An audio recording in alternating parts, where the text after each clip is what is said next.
Malaking ano, pero putulan daw ni ano. Nakaupo ko ni mo. Kana lang. Ay, meron pa oh. Usbong yan, may usbong. Kaya kahit putulin mo to, tutubo pa rin. Kailangan pala pabungahin muna. Malala. Ano yan? Akala ko dahon yan. Yan nga. Bakit? Dahon yan, di ba? Ugat lang siya din doon nakunay. Ala. Sira man. Yan na, mabuhi no. Happy Halloween everyone! Ayan, dahil kahapon nakapunta na kami sa sementeryo at nagpunta na kami doon kahapon para wala pa masyadong tao. Ngayon naman, ano kami ng itong mga saha ng saging namin. Sobrang hahaba na at madami na yung mga dahon niya ano na ba. Kaya kukunin na, tatanggalin na ni Buyog para maitanim namin dun sa kabilang lote, dun sa lote ni Kamaster. So ayan, natulog kasi si King kaya sumaglinta kami dito para magtanggal muna nitong mga saha. Tapos kanina kasi medyo makulimlim siya. Kala namin makapagbutas doon pero ayan oh, yung init sobrang sakit sa balat. Kaya bahala na lang kung makapaghukay ng pagtamnan or babalik na lang kami mamayang hapon. Sobrang ano talaga na ng init. Pero etong dito okay lang kasi malilim. Matanggal namin. Matanggal pala ni Bubuyog. Ayan, pagkadating ko dito nagwalis mo ako sa taas. Baka may ahas. Wala namang ahas so far. Kaya pag tuwing napunta ako dito, winawalisan ko yung loob para mabulabog yung mga kung ano mang meron doon sa taas. Eto, sobrang dami na ng saha. So itong dito sa gilid-gilid, ayan, pwede ako maglinis-linis yan mamaya. Pati yung doon, no, nilinisan ko na yun pero ganun talaga mabilis silang dumami. Itong mga dito kasi may upuan, tsaka aalisin na kasi namin itong dito na side kasi nga ano siya, gilid. Ito namang dito palabas. Okay lang kasi malayo pa naman yung bato. Ayun pa yung bato sa road right. So dito pa, hanggang dito pa yan. So, may space pa siya kahit magsaha siya na magsaha papunta dito. Okay lang. Kasi malayo pa siya sa road right. Ito, yung nasa ilalim, wala na, hindi na yan pwede no. Kasi na ano siya na ano na siya dun sa puno, sa upuan. At saka yung dalawa doon, yun tatanggalin din namin kasi pag lumaki siya, maano yung bubong. Kaya tatanggalin na rin yun. Tsaka ito, ilan ba ito lahat? Isa, dalawa, tatlo. Kahit yung maliit, kayang itanim yan. Pwede rin pala itanim. Tapos, itong dito, isa, dalawa. Dalawa yung kailangan tanggalin. Itong isa, kailangan din siguro itong tanggalin. Itong malalaki na dalawa, kayang-kaya na yun dyan. Kasi malayo naman sa bubong. Ayan, lumilim. Ano siya, nawala yung init ng araw. At ayun nga pala, shout out kay ma'am. Sino yung nag-comment po doon sa interested na bumili dito sa lote ni Ma'am Kedi. Ayan, nag-reply na po ako doon sa message nyo. Kaninang umaga ko lang kasi nakita pagkabukas ko ng cellphone. So ayan, nag-reply na po ako. Ayan yung lote ni Ma'am Kedi dyan. Mamaya iikot ako doon para makita yung mga tanim din doon sa malapit, yung sa likod ng saging.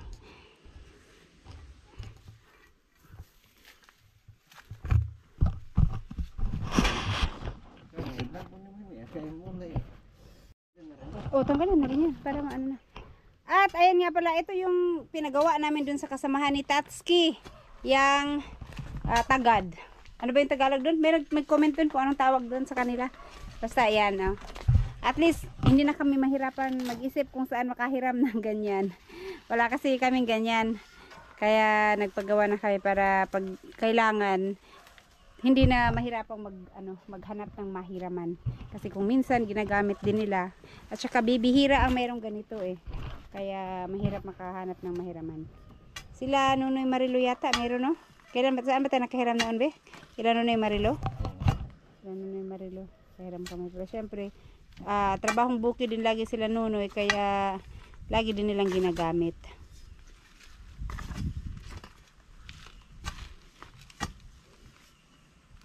Yan Kahit na putulin yung mga ugat niyan, mabuhay.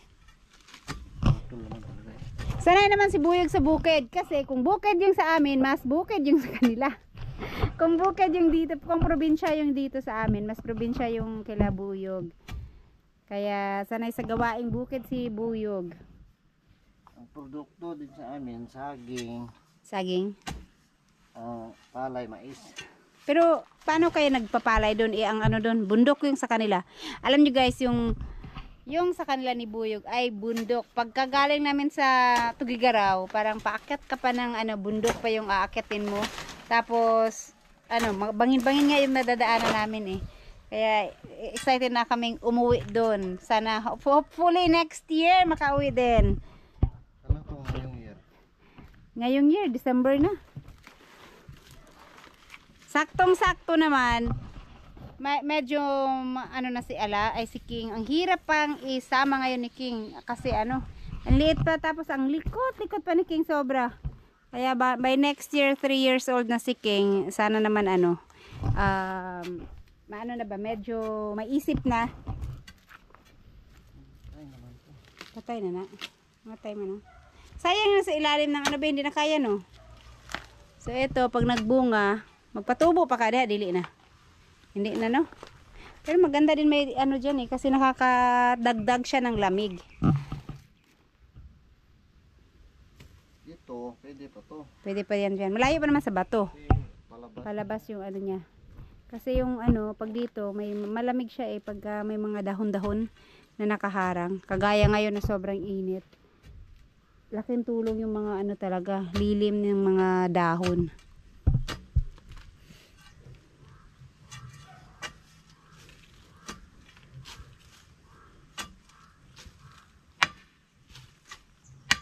Na bato. Di ba na makuan? Mapangag. Gasto kayo nasubukan daw. Nasubukan niya. Ang haba naman ang ginawa niya dito. Bigat nga eh.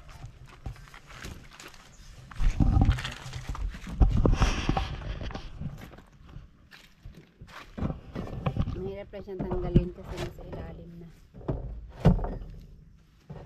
Dili sa sulod ka magkuhan kasi mas easy.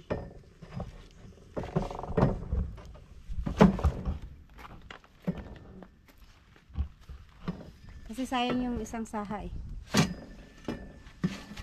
Punuin namin ng saging yung lote ni Kamaster, yung dating lote ni Kamaster. Punuin namin ng saging. Pag nagsabay-sabay naman silang mamunga, edi ang daming ang daming lakatan to eh. Ang lalaki pa naman ng buwig nito. Ibang daw kasi yan. Dalawa na. Tatlo? Saan yung pangatlo? Ito? Mabuhay pa to? Wala man dahon. Ganyan kami magtanim sa payay. Hindi naman sinasama yung dahon. Patulin? Putol talaga yan. Ba't kami ni mama nagtanim ng parang ito mas malaki pa nito ito ganito kalaki yung saha na tinanim ni mama itong saha na to yung Sabado na pinutol nila kabugoy nung nakaraan ganito kalaki yung saha naku hirap na hirap kami ni mama, dalawa kami ni mama nagtanim, hirap na hirap kaming magbuhat kasi ang laki ng saha na tinanim ni mama. Pwede naman pala yung maliliit lang, at least mabitbit lang ng isang kamay. Kaya pag magtanim ka ng saging kahit ito Ha? Ganyan? Ganyan lang kami magtanim. Ibabaon mo hanggang dyan. Di ang tagal mamunga. Mas madali. Parehas lang yung may dahon, saka nagtanim ka ng ganyan. Kasi ganito yung tinanim namin kalaki, tapos may mga dahon pa sa dulo. Siguro para mamunga ng mabilis kasi malaki na siya eh. Mamunga ng mabilis. Ganun din. Bibilang ka rin ng yan. Nang? Ilang na buwan. Ay, ganun. Paano yun? Ang laking puno na. Yun? May siya. Pero magsaha pa rin yan dyan, di ba? Pag ganyan. Na Dito sa ilalim. may tutubo. Yung isa din, be. Tanggalin na rin yan, be. Para, na. Pag umulan kasi, yung tubig dito sa bubong, papasok dyan sa loob dahil yung sa dahon niya.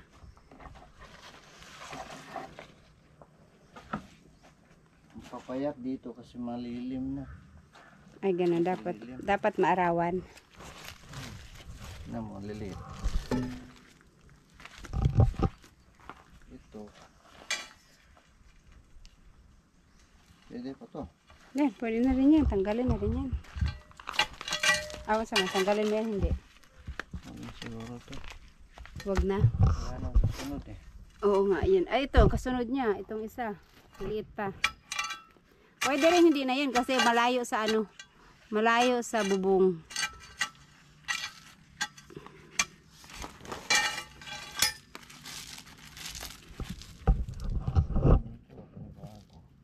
Tubo saha na na. Pagka na. Kay, paingan papasok pa nin. Dapat yung palabas para ano. Para hindi papasok, masisira yung bubong.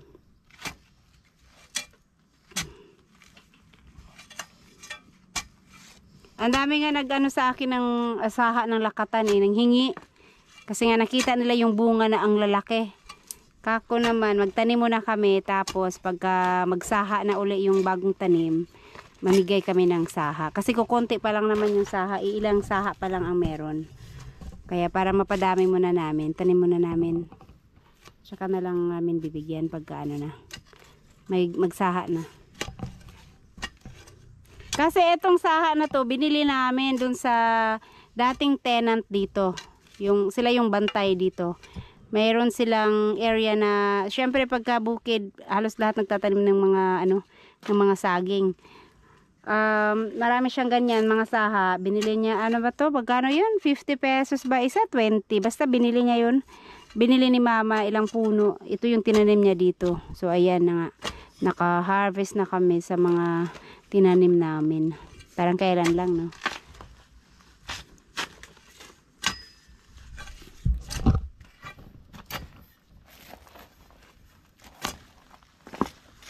Basta may ugat lang siya, hindi na mamatay. Hala, Sira. masira man. Hindi na mabuhi, no? Galing sa ilalim. Masyado. Hindi na mabuhi, no? Patay na na. Sayang, masira. Kaya din naman. Na, ano daw, malalim masyado.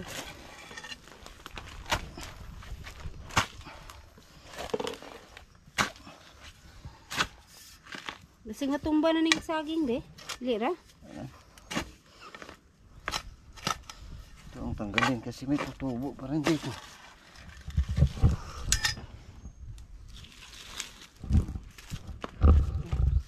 Tapon na. Ayan, itong isa ang pinakamalaking ano, pero putulan daw ni ano. Wala ka, upo ko ni mo. Uy. Putol man ni Buyog. Yan, itabi mo na dito sa malamig kasi mamaya pa yan, sobrang init eh. Lagi putol man ni mo na. Si mama magtanong ka ira, ang ubang dahon na may putlon. Dagdag sa bigat lang, no? Tingnan niya na. Malayo ang pinanggalingan yung ano mo di. Pasan mo yung dahon. Ay, kamahikil ka ni. Agitan na niya. Ganito pa yung dahon, no? Kinarga, gagayan-gayan. Pero yan eh. Yan, alam ko yan yung tinanim niya. Nakita mo yung Nang? bibenta ng ganyan? Mm. Puro ganyan lang oh, parang laman. Laman na may ganito, Ugat. usbong na. Pinapadala yan sa GNT. Ah? Yan din be, dalawa. Uhi nga. Tanggalin na rin yan dyan kasi diretso sa bubong eh.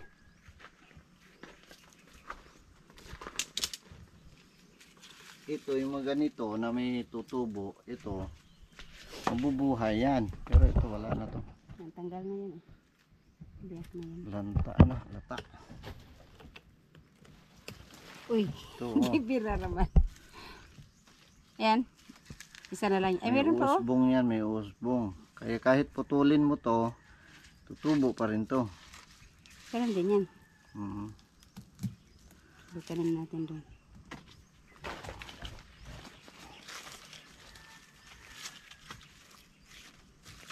Para matambakan namin yan oh, kasi may saging kasi dyan kaya ganyan siya eh. Kana mabuhi pa na, pwede pa na itanom? Hindi na po siguro. Yan lang. Pansot na.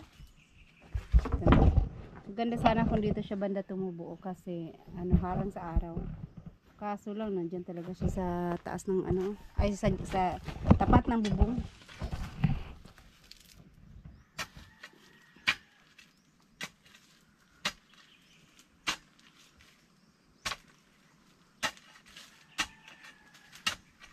Guys, at naka ano na dito parang nabakante. Ang laki na ng ano ng parang ang luwang na be. Oh, nawala yung saging dyan. Pwede na anhan. Hilain ko na lang tong mga damo-damo dito na ano lang. Dito lang sa gilid. Kasi init dun sa looban. Ay sa labasan. Etong dito, ayan, pwede.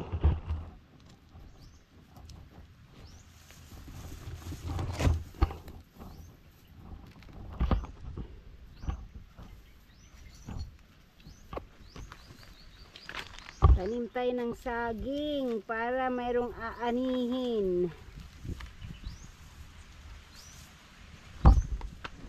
Ayan oh, ang dami na nakuha ni Buyog. Ilang ano to be? Ilang puno to? Dami yan. May maliliit. Tingnan natin kung mabuhay yan lahat. Adi, okay. Siguro naman mabuhay yan lahat kasi panay naman ulan. Ngayon lang, 2 days na mainit. Pero paggabi, kulog-kulog. Ngayon talaga mainit kaganinang madaling araw, grabe sobrang lamig. Ganito dito pag sobrang lamig, ayan expected na naman yan na mainit sa araw. Pag sobrang lamig sa gabi, sa madaling araw, lalo na sa madaling araw, ayan alam na namin mainit talaga yung buong araw. Sakto lang din dahil November 2, maraming nagpupunta sa sementeryo para at least hindi sila maulanan. Kasi kami kahapon nagpunta para wala pa masyadong tao, hindi pa crowded, hindi siksikan. Pag dumami ito, bibenta tayo ng Saha. Marami na ngayon nang hingi ng saha. Sabagay, hindi mahirap mag ng saha nito kasi maraming nanghihingi. Saan yung ulis? Ayun guys, pahinga muna saglit kasi napagod ako kakabunot ng mga damo. Tapos merienda time. Ito yung niluto nila mama kagabi nila Ella. Nagbaon ako ng 2 piraso. Ay 2 tali. 2 tali ba yung dinala ko? Merienda tsaka isang tubig, isang coke. Kaya magmerienda muna kami ni Buyog. Hala, hindi na talaga yung araw. Hindi tayo maghukay dun. Ang init plastada sa init. Mamaya na sigurong hapon. Kain muna, kain. Ayun guys, at manguha muna kami ng luya bago kami uwi kasi walang kaluya-luya dun sa bahay. Kaya manguha muna kami ng konti. Nahimo lagi ng dalan. Ha? Eto yung mga kamote ni mama. Ito puno to ng kamote dito Tsaka may mga gabi. Tsaka may konting kamuting kahoy pa naman. Tapos ayan 2 bunga yung saging na saba. Pero yung unang bunga na pinutol namin dyan, sira siya. Hala, hindi ka talaga nakakuha ng lansones dito Ang kasi nito, ang taas. Manguha daw si Buyog ng luya. May konting luya. So, ayan po, sa interested na bumili. Ito yung dito. Yan, may konting tanim. Hala, kung saan may tanim pala si mama ditong saging. Ayan dyan, mayroong doon sa dulo may santol. Yan, ito, lansones. Tapos, yan, lansones ulit. Tsaka ito, lansones din ulit. May papaya pala dito. Dito, hindi talaga yung mga damo dito. Malinis Malilim kasi. Tsaka ito, may mga luya pa si mama pala dito. Ito ay namunga na. Ito ang magandang harvestin. Pag namunga na ang luya? Kailangan pala pabungahin muna. Tsaka malalanta na yung Ayun, pagkagaya dun sa kabila. Tsaka anong saging yan, Bakit ang liit ng mga niya? Senyorita. Saging bata ba? Saging bata, yung maliliit masyado. Nagtanim pala si mama dyan ng senyorita. Eto, lansones. Ito din lansones. Malalaki na sila. Nakatubo yung dito na malilim. Pero yung sa harap ng bahay ng kubo namin, hindi talaga sila lumaki. Yung malimitan naman dito. Yun na ano yan, natabunan. Ayan, may luya na nakuha si Buyog. Munting kahoy ni mama.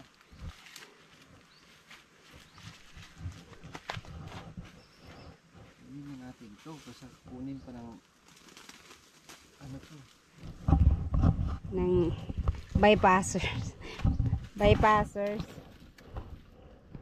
Ay, uy, may bunga pa ang lansones, Leo, pero ang liit at saka green na green. Bakit nahuli yung isang ano? Sa kapongpong.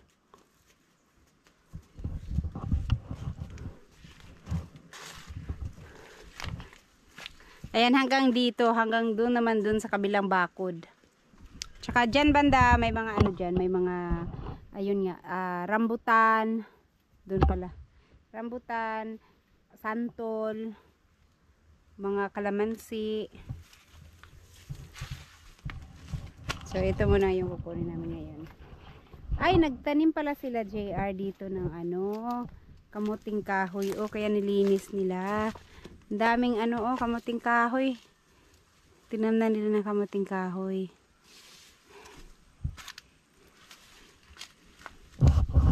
Tama na yan, marami na rin. Ilang puno pa kaya meron si mama dito? Yan na lang.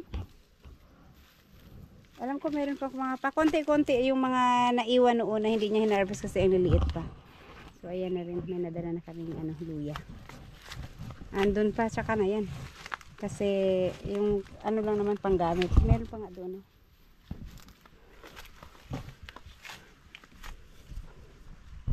Yan, tanim kong lakatan doon. Lakatan yun? May lakatan din pala dyan, oh. Malalaki na.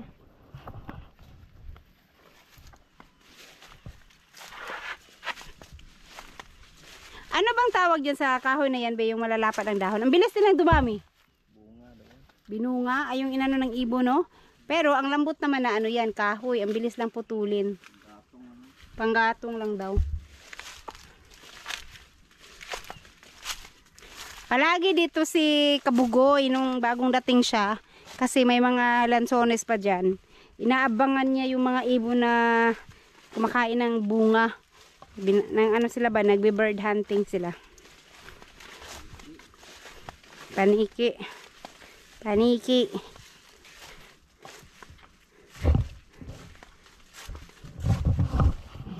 Sobrang init po talaga kaya mamaya na lang kami babalik para maghukay dun sa pagtamnan itong mga saging. Ayan. At ano muna, kinover muna ni Buyog ng dahon para malamig. At saka yung nalinis ko dito lang na area, oh. At saka dito sa may gilid, dyan banda, kasi init na. Yung dito, binunot ko lang yung mga damo dito sa mga bato, ang dami din.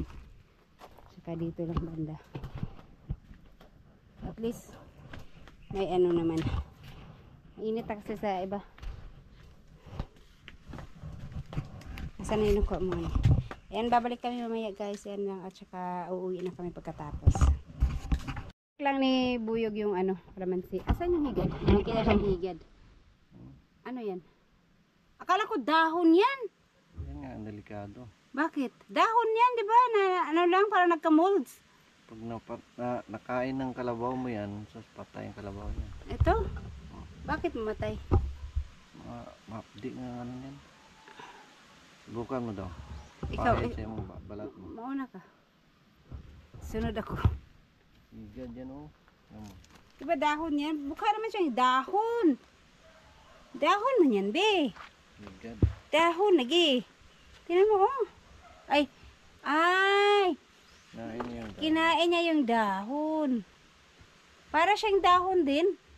Ano siya? Sakit to sa balat. Naka-spread siya. Kaya pag Parang nakain- dahon itsura niya. Nakain daw ng kalabaw to, mamatay daw yung kalabaw. Inano niya, oh, yung parang, inano yung dahon ba? Nakabuka talaga yung, ano niya. Parang dahon siya. Ang itsura. Ganyan pala siya kumain ng ano, ng dahon. Kasi Sana yun? Bali po ka. Paingon na ako. Asa man daw. Wala man niya itinanggal yung dahon na di. Higad yan. Kuha na ba? Na ba? Madlo ko. Basi mo pataptan ko na. Na ba? Nya ma. Budikit sa balat na to. Masakit ka mo. Masakit siya. Hindi makate. Mahapdi.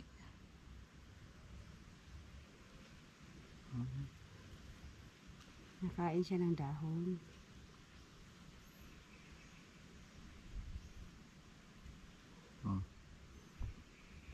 Oo nga, no. Talaga yung balat, yung ano niya, yung mga balahibo niya, Pati yan, habi. Yun. Natumba na lahat ng bakod na ginawa ni Kamaster ng nakaraan. Napagitna talaga tong papaya, no. Huwag mo na, hayaan mo na yan dyan para may lilim. Ha? Sakit sa ano yung ano. Na yung ano be, tingnan mo yung mga baging niya. Lisod naman kayo na ibong layan kayo mayo. Dagkan na kayong baging.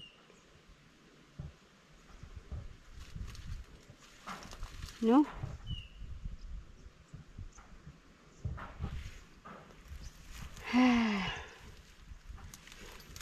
Sinilip lang namin. Ito yung saging na namatay noon. Nabuhay man. Nabuhay sila ulit. So yun, mamaya kami babalik dito para magtanim. Tara na.